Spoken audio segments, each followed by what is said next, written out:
Hi, this is Dr. Sage Breslin, and this is Wisdom Wednesdays. Well, clearly I'm in the office.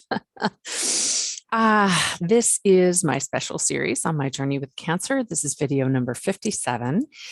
And today I thought maybe it would be useful to talk a little bit about both where I am and just an interesting phenomenon. Um, so I am tired today. I probably did a little bit too much on my day off. I still haven't quite learned what that means to take a day off where I just go lay on the beach or, well, I don't really do a lot of that, but maybe I should. Maybe that is the answer, is to get away from the house, which is full of projects, and stay away from the office, which is full of projects. Yeah. So I'm a little bit tired today. And I was just sitting with and meditating on what I wanted to share today and what might be useful actually for folks to hear, because I never really know. So, what was coming through for me was a conversation I had with a colleague who was asking how I was and was asking if I'd reached remission yet. And I shared with her that I hadn't, and that really my oncologist had taken remission off the table as a goal. It's always nice to do it. Why not manifest that for sure? But that really my goal now is living comfortably with cancer. So I guess two things have come up for me. One, the question then became, well, what's your treatment? What are you doing now? And that's a really common question when people know that I'm not yet in remission and that might not even really be an appropriate goal. It's very challenging to just sit with that and just to say, like, well, what are you doing? And if I say, well, nothing, I am obviously doing chemo every day, but beyond that and beyond, a very positive attitude and some integrative medical things and, trying to focus on great emotional health. It's hard. It's hard for people to hear that. It's hard for folks to allow that to be the protocol. They want to know there's more. Most people ask me if I would do another bone marrow transplant. And at the end of the day, I almost didn't survive this one. So while I do have some more cells banked, I don't think it's in the cards for me. It was harder than probably most anything I've been through. And I've been through a lot, most of you know. And ended up with, the motor neuropathy. And I don't know if that would be something I could do again.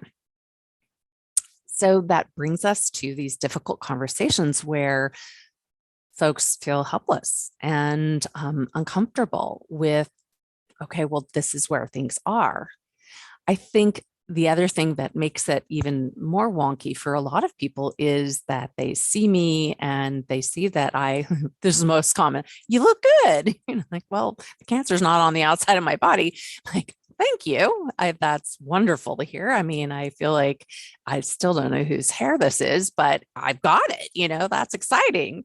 So, I'm living my life. I am not quite living the dream, perhaps, but I'm focused on, what I can control, not what I can't control. I'm focused on bringing into my life all of the things that bring me joy. And as you well know, my kids, my family, my grandchild, maybe a new relationship, my work, walking on the beach, enjoying a good book, enjoying funny movies and cooking and I keep threatening to cook for my children like I used to cook when I was first, when they were little, or before they came here, because I love to cook and I love gourmet cooking, and I don't do a lot of it because, you know, the boys have been like, well, we just want tacos. Oh, we just want hamburgers. So kind of plain. So focused on all of those things. And so when you combine that with, um, relapsing and remitting multiple myeloma as a diagnosis, people, it's just like they're like, what are you talking about? How can you look like this? How can you be like this? How can you live like this and have a terminal illness? So that's an interesting concept, is it not? So I guess what that's done for me, and kind of where it's taken my contemplative mind, is, how do we exist in the world of work in the way that we can? I mean, at this point, I could work full time. That would not be to my advantage because I would crash and burn pretty quickly. So I work part time. And I work every other day because that's the deal I made with the oncologist. And frankly, I probably couldn't do more than that well. I do well to work a day, have a day off, recuperate, work a day, have a day off, recuperate. That works best for me. I know that that's not for everybody, but that works well for me. I love working with my team so that if we are rolling out a mastermind and I'm not, up for it on one of the weeks, I know that my teammate can take that from me.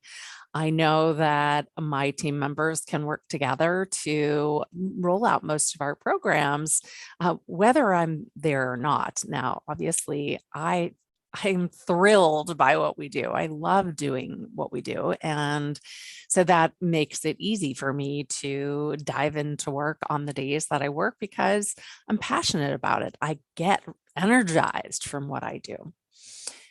But there are still some stigmas, I think, from living with cancer, not beating cancer, not treating cancer, but living with it. When folks hear that I have a terminal illness, I think there's some resistance maybe to taking my time, as if hiring me was like taking my time. I'm offering up a service and happy to provide it. That seems like a reasonable contract. But I definitely have noticed. I mean, even when I came back to work, quite a few of my clients were hesitant to come in because they were afraid that they'd be taking something from me, that they would be tiring me out, that it wasn't the right thing to do. And it took quite a bit for me to prove that no, like as long as I stay on my schedule and as long as my energy is there, check me out. Let's try it one time, see how it was. And it was wonderful because as clients did start coming in for a session here or there, they realized, oh no, she's good. She's like she used to be, or maybe better. And, okay, so now you have to adhere to my schedule if you want to come in or see me. But other than that, I love what I do. I love the energy it brings to me. So, I was thinking about, it was a question I asked a couple years back, would you hire somebody who has an illness?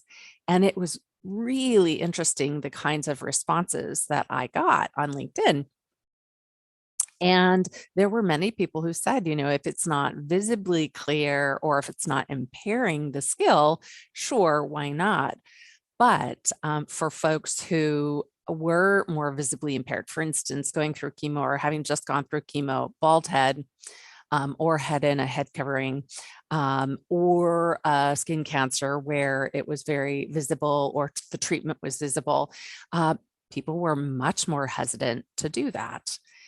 And I started to think about, well, what about all these things that are out there where we're living with them? For instance, how about living with diabetes? Does that mean that, you wouldn't hire that person? That person has a way that they manage their life. There are conditions under which that can kill you. okay. So we try to avoid those things so that we have a good long life. Other kinds of things like living with cancer, that is, being treated in its own way, shape, or form, but not expected to leave. Or that is progressive over time, but the time may be a long timeline. What about something as simple as being colorblind? Living with that, it doesn't go away.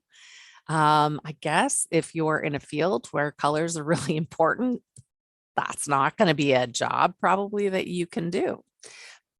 But, you know, think about it. Think about situations in which you can gain from somebody's expertise, and yet you may have some, unconscious bias or some very conscious bias about hiring somebody who is, living with an illness, a non-contagious illness.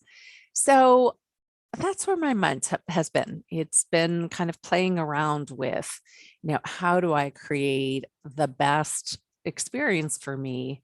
How do I respond to folks who do have their own concerns when they realize that,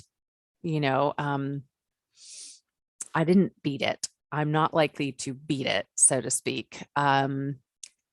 And yet I am who I am. I bring myself to the table to thrive. And I still have wonderful goals for myself until such time as I'm either, too tired or want to retire or too ill.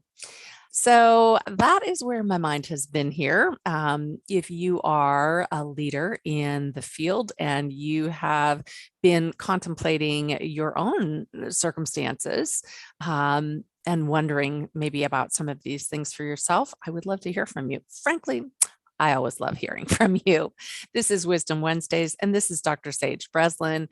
I look forward to hearing from you, and hit me up in the comments. Bye-bye.